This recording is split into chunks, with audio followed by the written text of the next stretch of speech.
everyone, this is Abigail. I'm currently editing this episode, and I just want to say sorry for the audio quality, especially from me.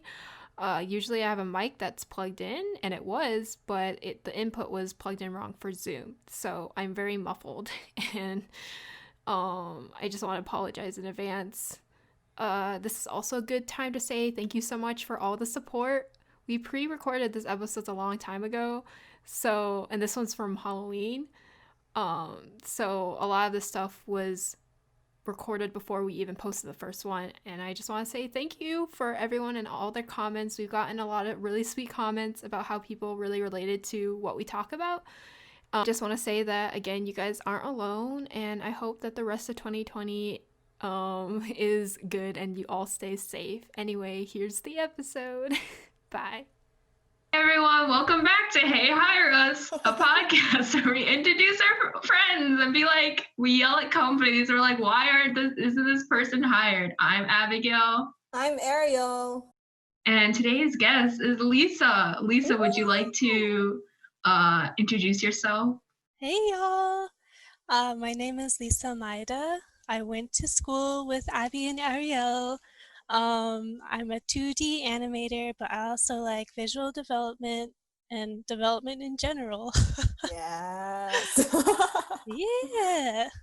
So happy to be on this podcast. Y'all are amazing. We're so happy to have you. We're glad to have you. You're so talented. We were stalking you and we're like, Lisa's done so much. Lisa is Not an inspiration. No. True. Yes. Okay. I can't handle this. So I think we prepared you by sending past episodes, and I know that you said you prepared something for us. But for those who this is your first episode, we have little corners to make it a little fun. And the first one is called the pitching corner, where we have our guest pitch themselves through either a rap, infomercial style, or Broadway style. And Lisa, what are you gonna do? What have you chosen? Oh man, I was just going to go with the rap version. I didn't know that you had a Broadway expansion. Yeah. That one's a new edition. That's kind of beautiful. Okay, I'll leave that to the next guest, but I have a rap prepared. Oh. All right. Take it away. My name is Lisa. I love cheese pizza. 2D animation is my game, but development is my aim. I just graduated, and it's real sad. But I don't think my art is too bad. I met Abby and Ariel at school. Go hire them, they are really cool. So good! Rather than a rap, that kind of felt like I was a 5-year-old. Poetry. Yeah, poetry for our snaps. I can't snaps. Oh my gosh, that was like the most prepared. Yeah. I'm Everyone prepared, went y'all. like blind, but that's great. Yeah. It was great. Lisa's always prepared. That's so you. I got my notes. Yeah. That's all I have. We got our notes too. Ariel, take it away. We have so many things to talk about. But the first thing on our list is because I distinctly remember when you were showing us your Sesame workshop stuff, and as Lisa mentioned, she likes animating, but she's also a really talented designer. I really love the charm in your designs. Like there's just something so like, how do I describe this? Every time I see it, I just hear like sparkle sounds. Yes.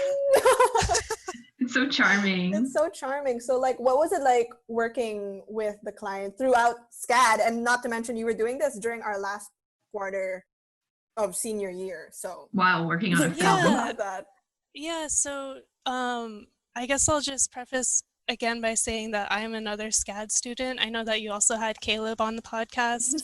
A whole string of SCAD students coming through, but I went to SCAD Atlanta and they were able to host kind of a collaborative professional class with Sesame Workshop, who does Sesame Street, essentially. Yeah.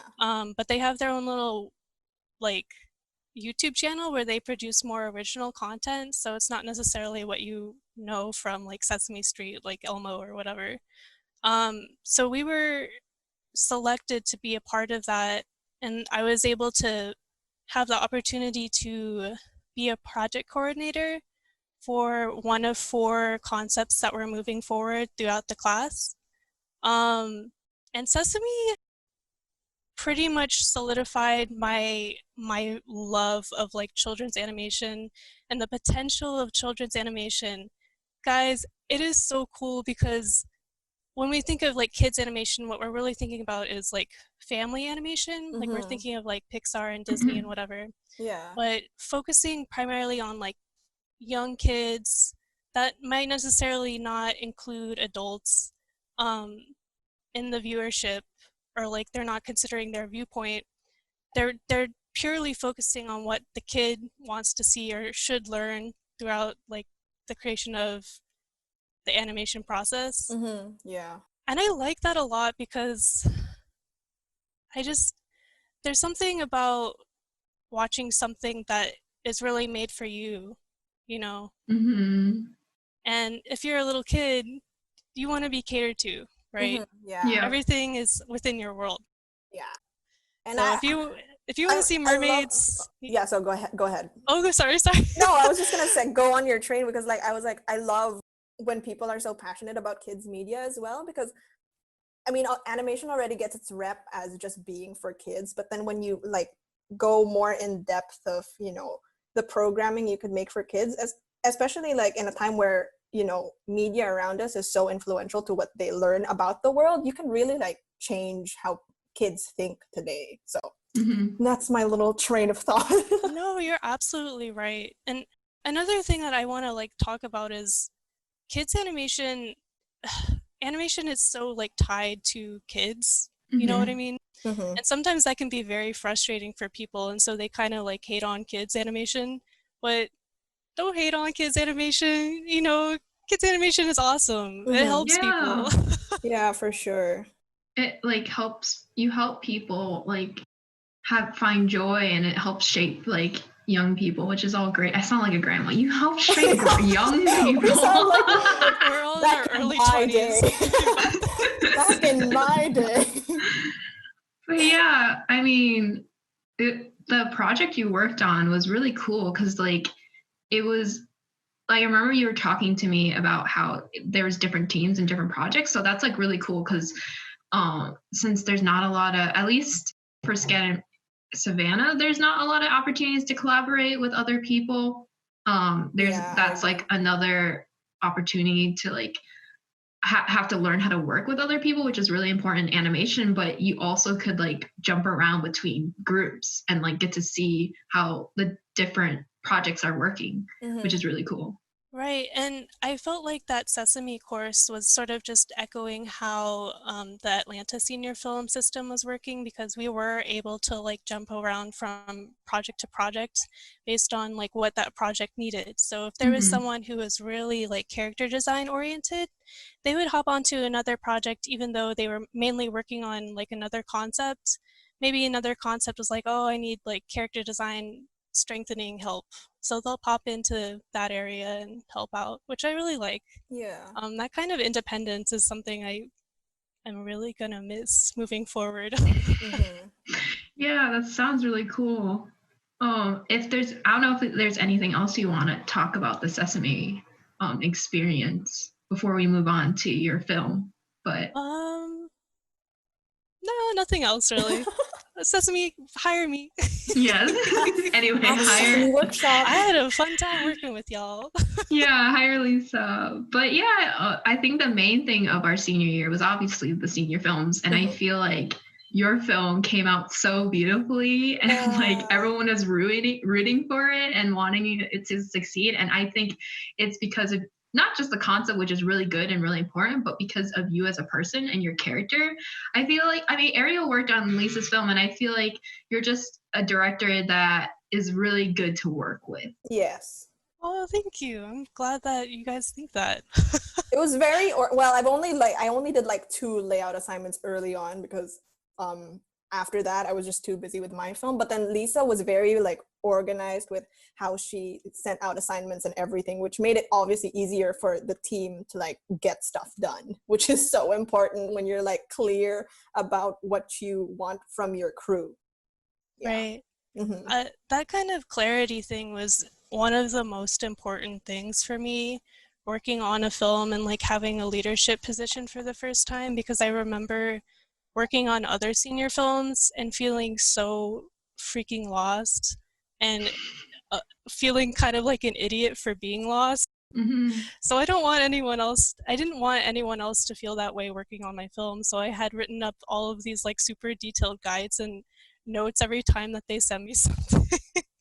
I don't That's want y'all to great. feel lost. You are doing this for free essentially, so. That's awesome. Yo, that's just shows growth and maturity. It's like growth. It's just like I don't know. It's great. Like with our past guests, they also talked about like, especially with Caleb, because he was a director. He's like I don't want it to make it just all about me. And it's like the same for you. You understand how some films in the past were like and how they failed, and you took that experience and tried to make yours better. So that's really awesome. Yeah, for sure. And I would advise, like, if there are any students that are listening to this, I don't know why you would. No, you should listen. You should be listening to this. What are we talking about? You know, you don't have to, like, jump into a leadership position. Go for, like, a supporting role first and, like, take that initiative to help someone else's film. And then when you're going to be in that position, you're going to be able to like relate to the struggle. You know what I mean? Yeah. No, it's all about empathy. I think also like, bringing in empathy, even if you're not in the leadership position, we have to realize how collaborative animation is, because the files you work on will be handed off to someone else, and you don't want to make their job harder for them. You don't want to be that person. Yeah, you don't want to be turning in rough animation and then the cleanup person is truly confused. Truly, yeah, exactly. Really, what? That's something like I don't know. I feel like because we didn't have a lot of like for us in Savannah, we didn't have a lot of group projects that we were able to take part in. So like getting thrown into senior film was. It was weird adjusting to it and trying to make something good, because at the same time we weren't trained to like deal with different people right away. So yeah. It's hard. It's like really hard because everyone has, you know, their own schedule to work with.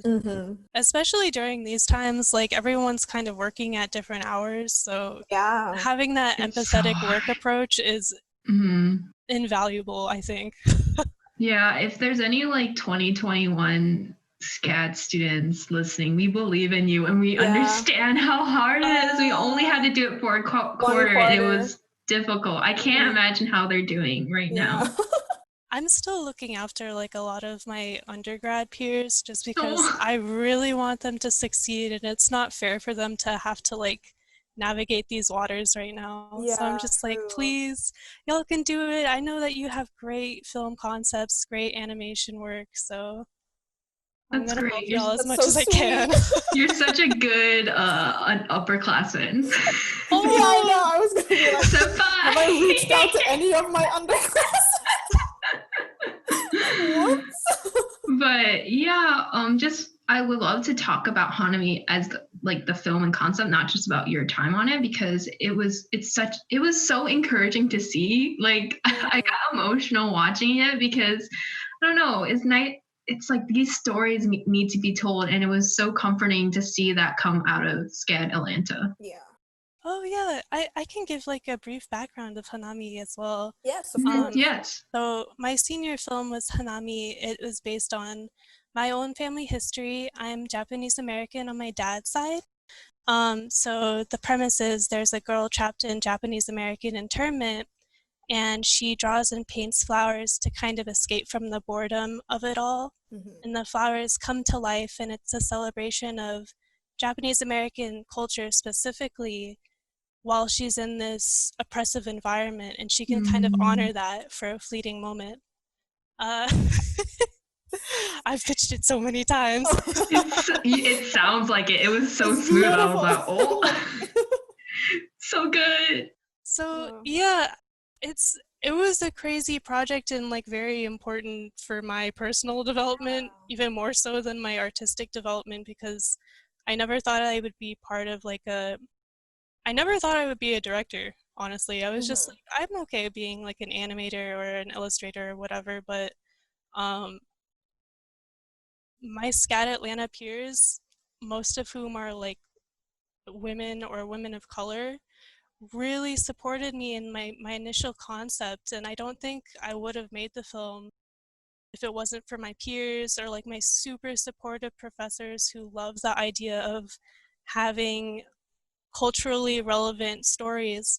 And especially in a time like right now, like my professors even brought up, hey, this might be important for current situations that are similar to Japanese American internment. Mm-hmm. And it was awesome. It was so nice to have people validate me like that. So I kind of Yeah. went from like this extremely introverted artist to a director position and kind of enjoying it. Yeah. That's so encouraging to hear. That just I would have killed to have that environment. Yeah. Y'all, I'm just gonna say again, I had this experience in SCAD Atlanta, the Atlanta campus. Yeah.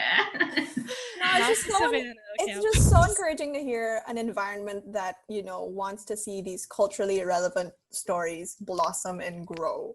Blossom For like the sure. flowers in Hanami. Yeah. Yeah, Yeah. literally. It just warms my heart because I mean the three of us were all Asians and just, the hunger for Asian representation in animation is so real. So Mhm. Yeah. we can go on about this topic. Oh, Yeah. for sure. I Yeah. would love to go on about this. Yeah, definitely. I mean, I remember you talking about your pitch as well, Detroit Kimono. Do you want to go into that? Because we can talk about like the need for like certain Asian stories, like representation in the media. Yeah, I can briefly talk about it. We're going from one pitch to another. Yeah. I'm sorry, y'all. No, Go I ahead. love it. This is your stage, Lisa. There's no sorries in the Hey Hire Us podcast. You guys are This just is where you angels have for enabling me. rights. Yeah, so surprisingly enough, I'm jumping onto like another pitch and creating another pitch right after I finish Hanami. I guess I kind of like this. Yeah. So I've been creating and writing primarily a pitch called Detroit Kimono. So my dad grew up in Michigan, and he's Asian American, just like Abby. Yeah. I see her dancing over there. Represent. So for this pitch, I wanted to focus on a modern Asian American experience specifically. So there's a young girl named Hana, but she prefers to go by Hannah. And she goes up into the attic. She's kind of a moody, fussy 13-year-old teenager living in the suburbs of Detroit, kind of going through some stuff, middle schoolers these days.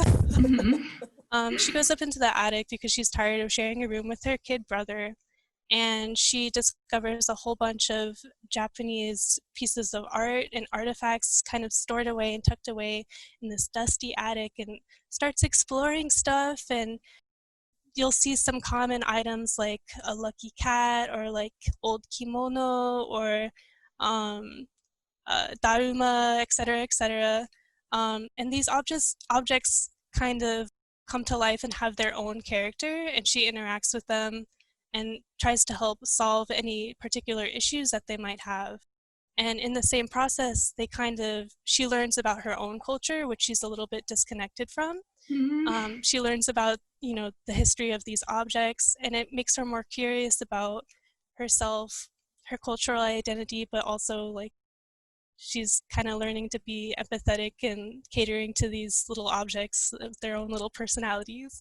I love that so much. First time I've heard this pitch and it's beautiful.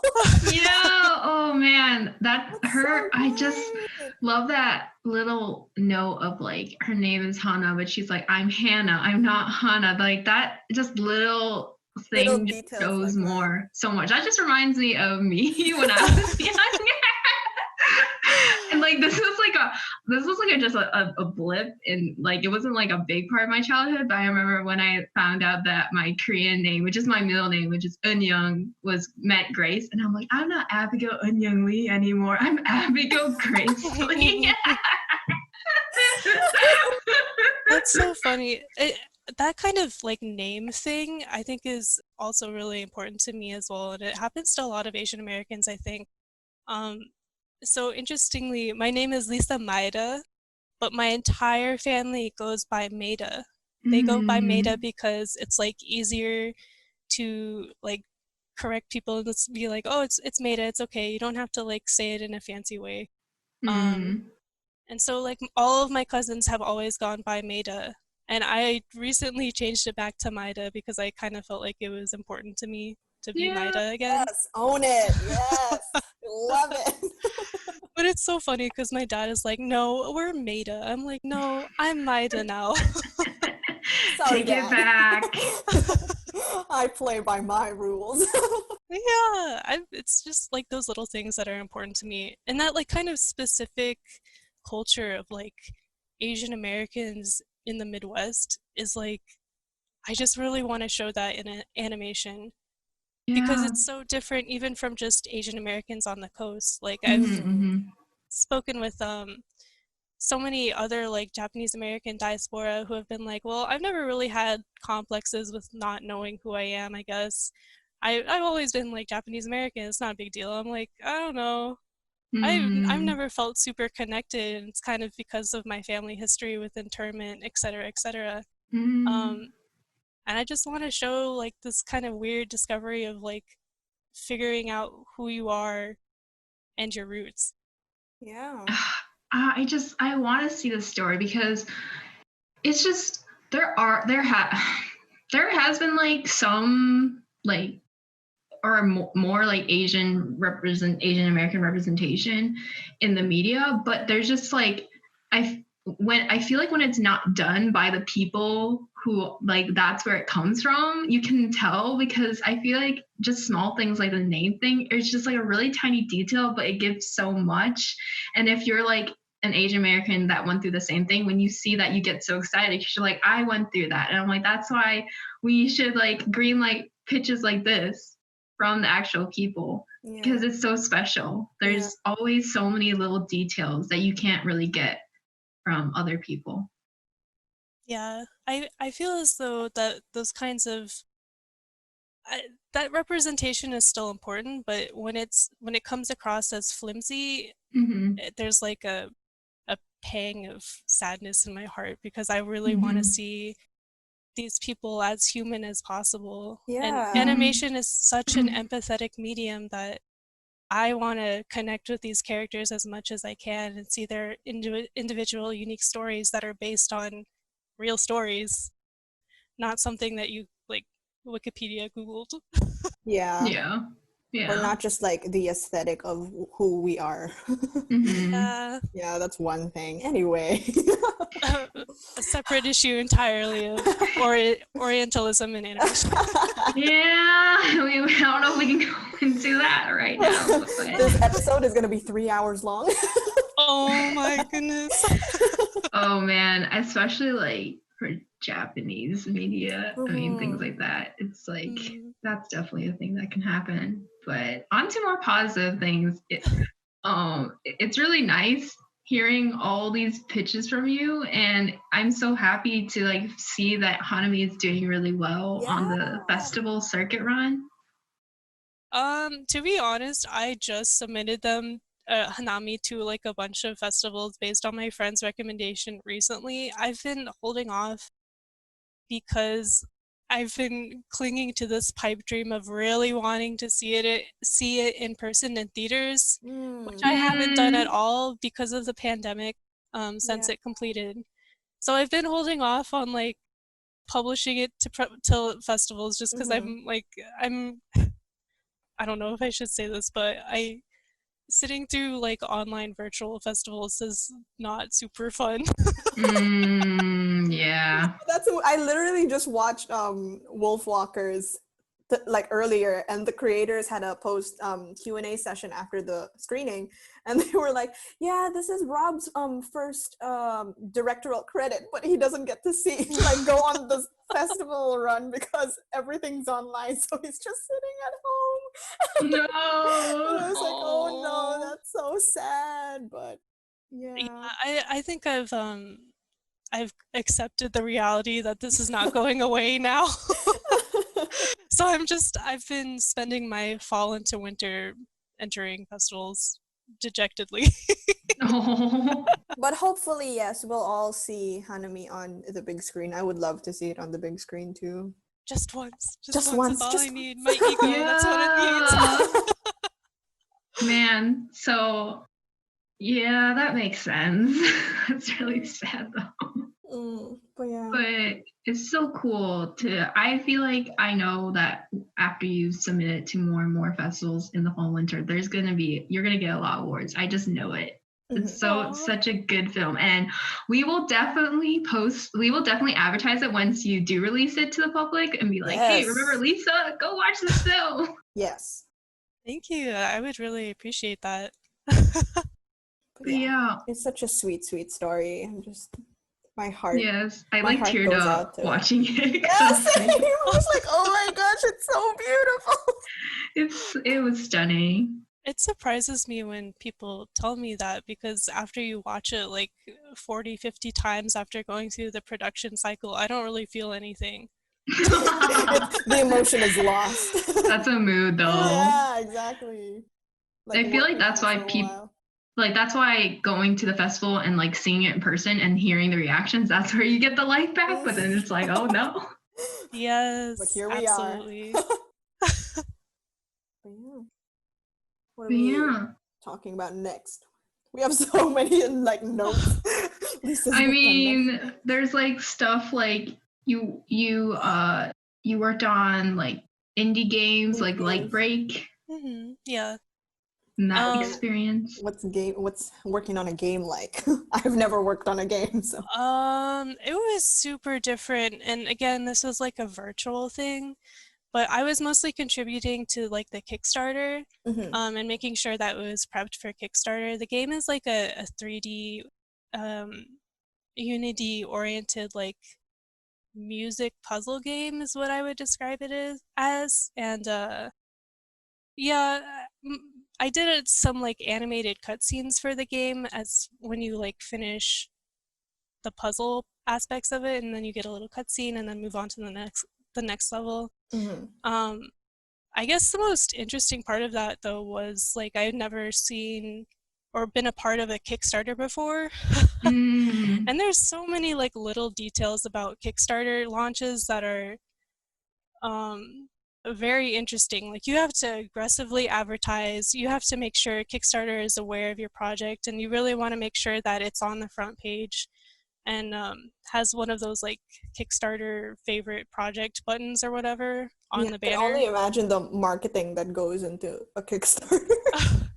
Yeah, especially this year. I don't know if people are like so willing to take risks on indie games with their money. Yeah. Damn. That's so much. That's so much. I can't even imagine. Yeah. And there's just wait, what? Are we good on time? I'm just worried like Zoom is gonna kick us out. 30. I think we've been recording for like 25 minutes or something like that. Cool. I'm like scared. Moving on to things that are a bit not as nice, of course, is because this is a podcast about talking about why we're not hired and things like that, and how the question that we always ask is, how's the job hunt going? It's been going pretty terribly, ladies. That's the first answer we've had. Literally the past guests we've interviewed. How's the job hunt going? Silence. Your silence. I mean, I don't know what else to say. It's been hard for every single recent grad that I know. Very few of them have jobs, and even if they do have jobs, that doesn't necessarily mean that they're getting paid the way they should be, or getting treated the way they should be, or getting the experience they want. So for me specifically, I think I've only had one animation test. How was that? It was okay. I busted my butt on that test. 16-hour test. I knocked it out one sitting, and then I was like very hopeful, which is maybe not the attitude you should take on. But I was like, this is probably gonna work out. I think. I mean, the test was good. I followed the instructions. I I think I have the chops. I feel that. Yeah, that's relatable content right We here. talked about this previously, but like I'm always the type, once I send something and I'm like, I have hope. But don't have hope. But Not don't in have hope 2020. also. Never have hope. But yeah, man, I'm not gonna say the name of the studio, but Yeah. Mhm. We I, get that. I was pretty hopeful because I did have a few peers get hired there. Mm-hmm. And I was like, I think this is gonna work out. And then I got essentially ghosted for 2 weeks, and Oh my there were like gosh. 2 follow-up emails. I was just like, hey, how's it going? I'm just checking in. I would love to hear feedback about the test. And then eventually I got hit with the we're pausing hiring, Oh sorry, my but gosh. you can keep an eye out on the job boards. I'm like, oh, okay. Oh my I don't know gosh. if it feels worse this year because like when you back then if you get rejected they're like we've already filled this position, but now they're like we're pausing hiring because of the response that we always get is we're pausing hiring because of the pandemic. It's always that response. Yeah. So I'm like, I don't know if I should feel better about this or not.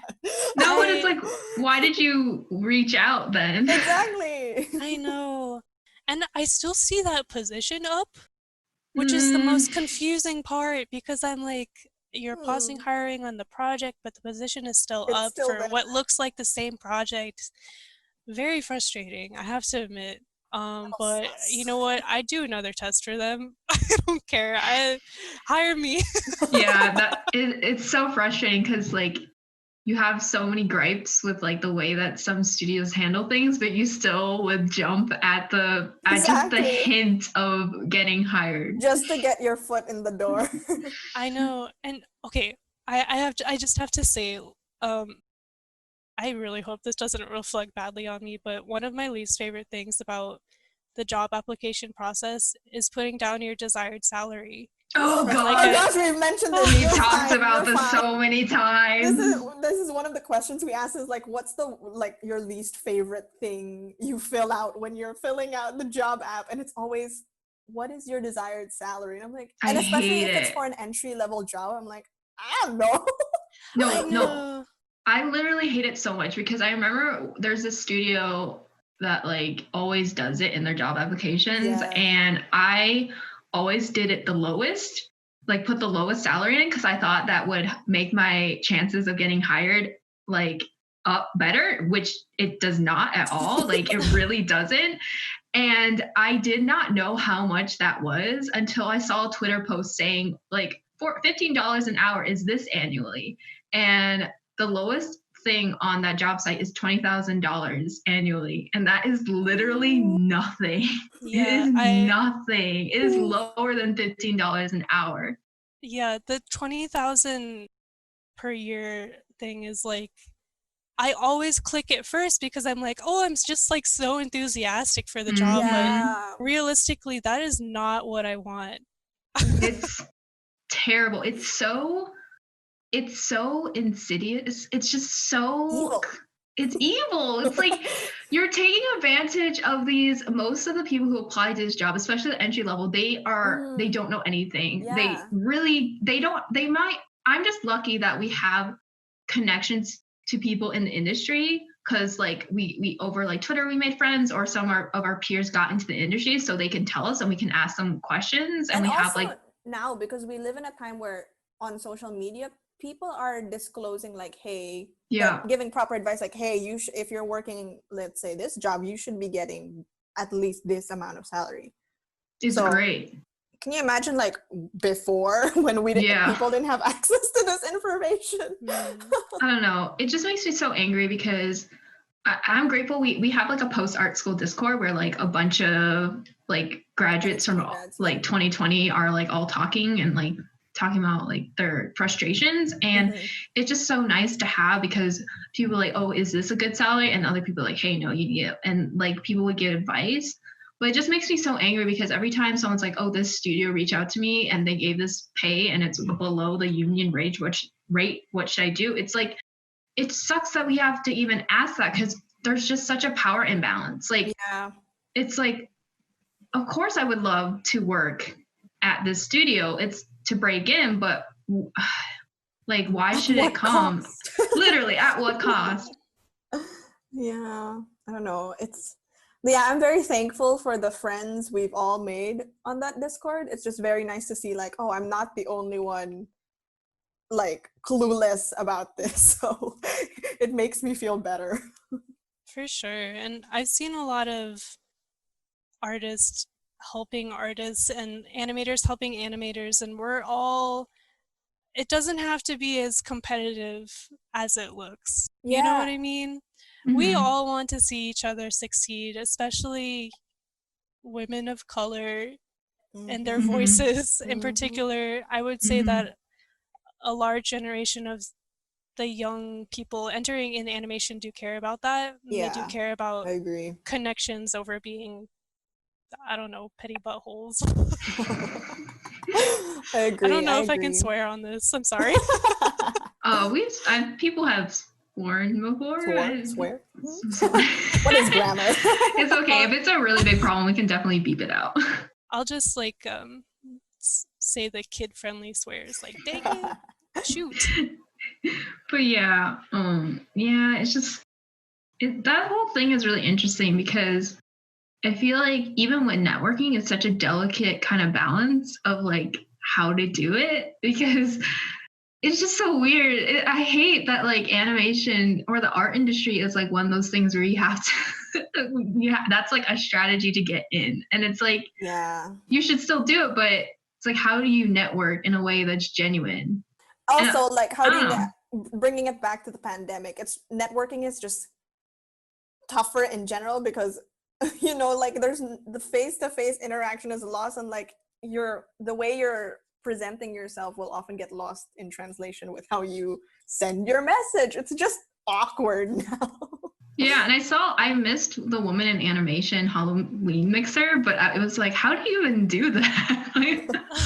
I think I went to it. Yeah. Whoa, how was it? Um, hard. It was hard Yeah. to do over Zoom. I one of my mentee friends was there. I'm also in the Women in Animation mentorship circle, so I do have like a few friends who are animation writers, female Mm-hmm. animation writers in Mm-hmm. animation, which is cool. I was talking with the mentee in private, and she was like, "Oh, I understand why people drink at these things." I'm like, even more so on a Zoom. Like you have to have Oh confidence because we're man. all just staring in the camera, like very nervous, and it's Yeah. super awkward. We're talking over each other after like big silences too. It's like, oh, Oh my goodness. That's so hard. Props to women in I know. animation for even trying, but Yeah, and especially yeah. now when like some of them you haven't met like in real life, so you're just like uh, uh. And it's sad because I really want to connect with these people. They seem really sweet. Mm-hmm. Um, Mhm. it's just like, oh, so where did you go to school? Oh man, also Zoom fatigue is so real. Yeah, it takes a lot out of you.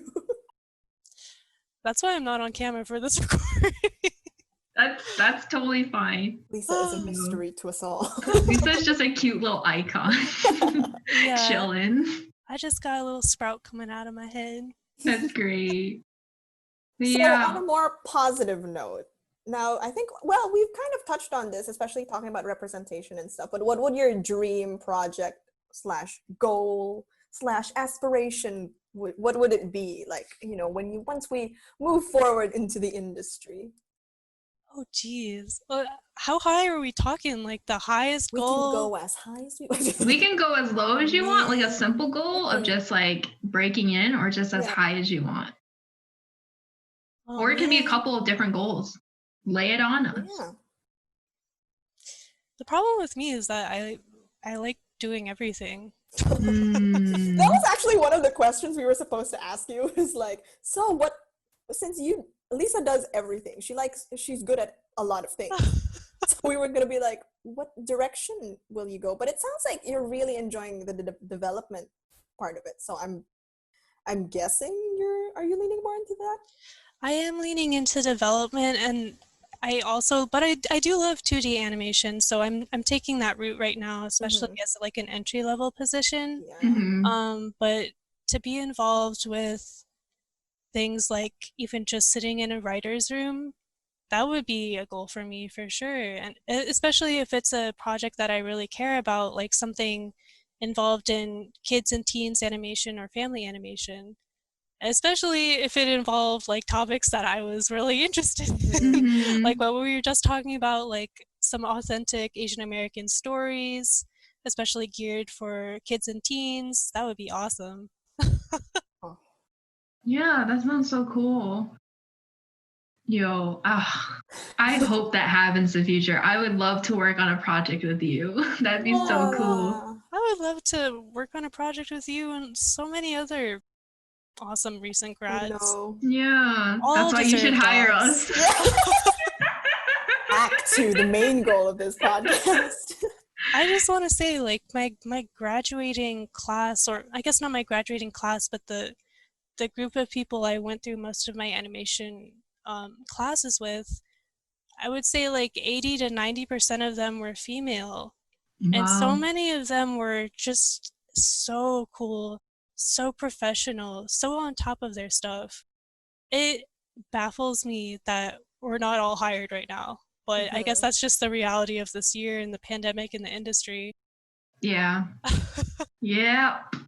Yeah. That's something they always bring up in the industry. It's like, you know, when we look at our classrooms, or It's mostly female or non-binary. And then you look at like the makeup of the industry, and I was shocked when I saw the statistics that was like put together. I'm like, are you serious? This is for real? Where are the rest of my years?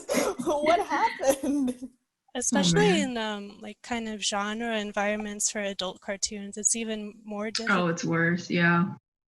To see women on the animation team, which is too bad because women have a lot of funny adult things to share. Animation space as well, exactly. Not just good stuff. I don't know. I'm like, can we spice it up a little bit? You know, give it a little something different from the usual adult animation that's going on. Yeah, we'll be the change, hopefully. Honestly, I truly believe that. I feel like our generation is just like, we know what's up, and we really just want to like make something new with the world we've been dealt with. Yeah. I feel like I can already see the change. It's just kind of slow coming. Yeah, it takes a while. But it's comforting to know that, more people are like trying their best. Yeah. Do you have anything this is like kind of a new question, because I was like trying to, this came to me while I was unboxing things at Kohl's, like everything else that comes to me about this podcast.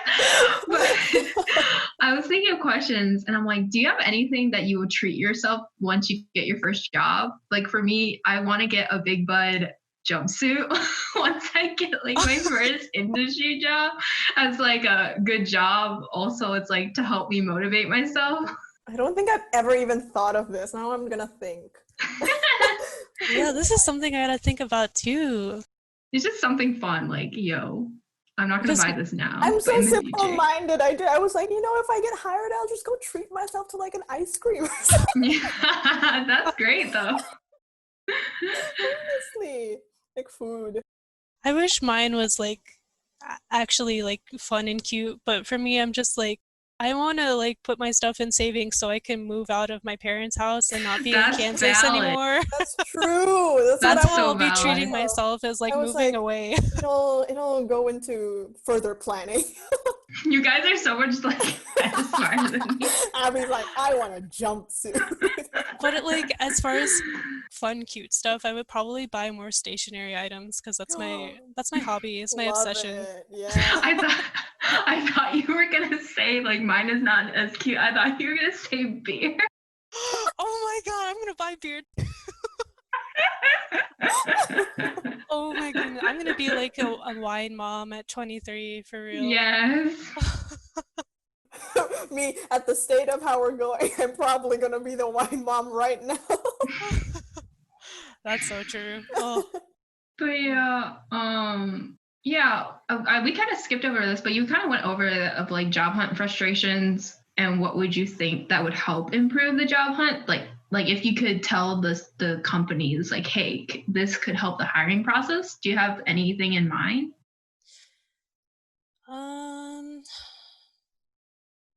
Or bring it down again? I think one of my biggest frustrations right now is, especially just the ill-timed, I keep bringing it up, but the pandemic and like the virtual format. Yeah. I barely talk with like any real person or interact with them in any way throughout the job application process.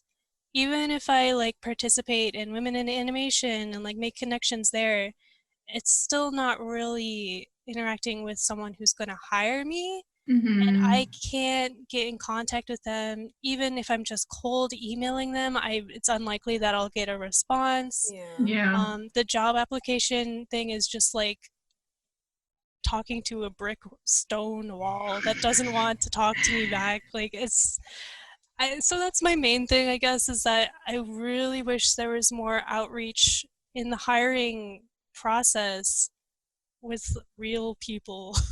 That's fair. Yeah. That's really fair. Like the way you described it, just like talking to a brick wall. I'm like, yeah, I'm like literally just like staring at my screen all the time, but like what's new? What's gonna happen?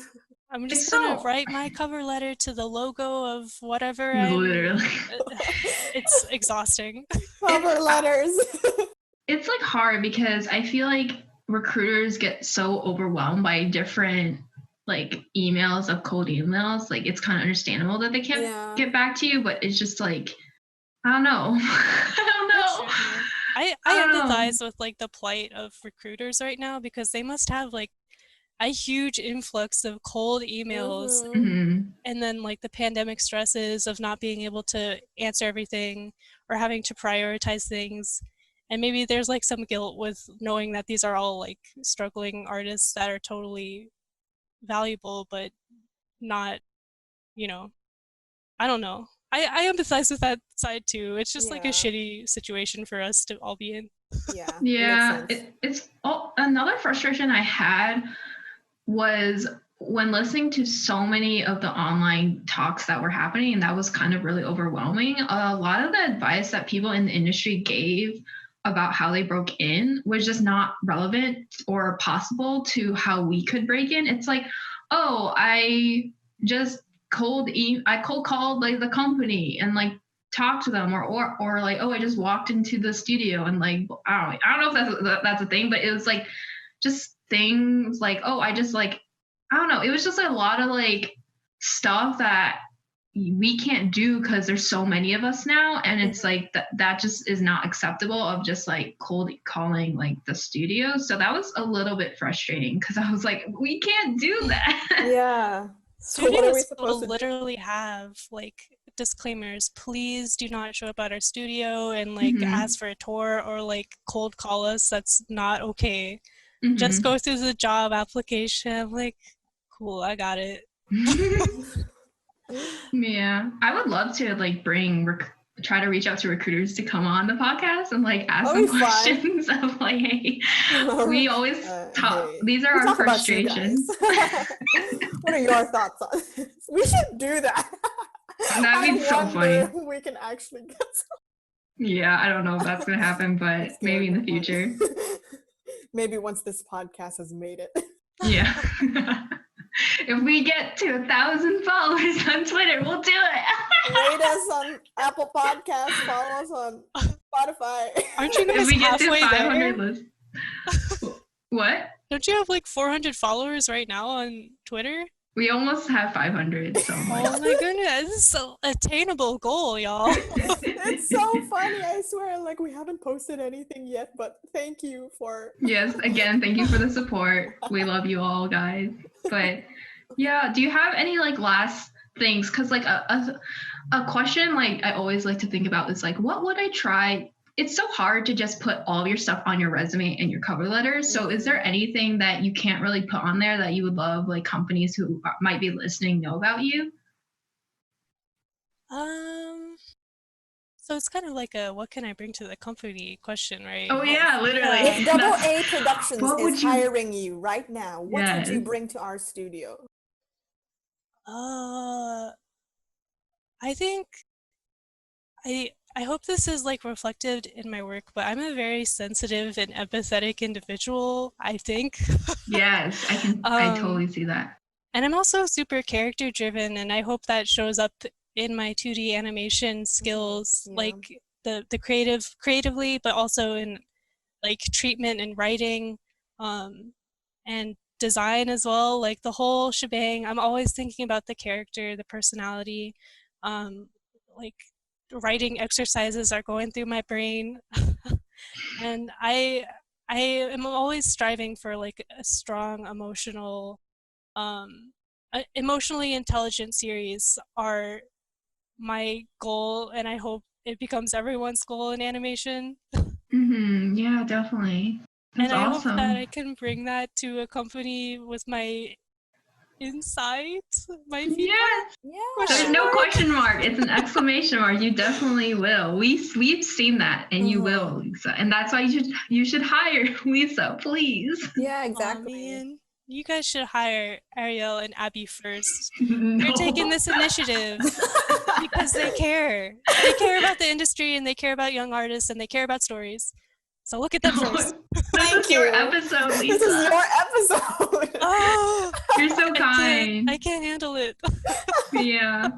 Oh, if we're gonna go into other things that you can't handle because we're doing the would you rather corner. Oh man. And since today is Halloween, I thought instead of devil and angel question, we can do trick or treat question. But trick or treat, and I'll ask the trick question.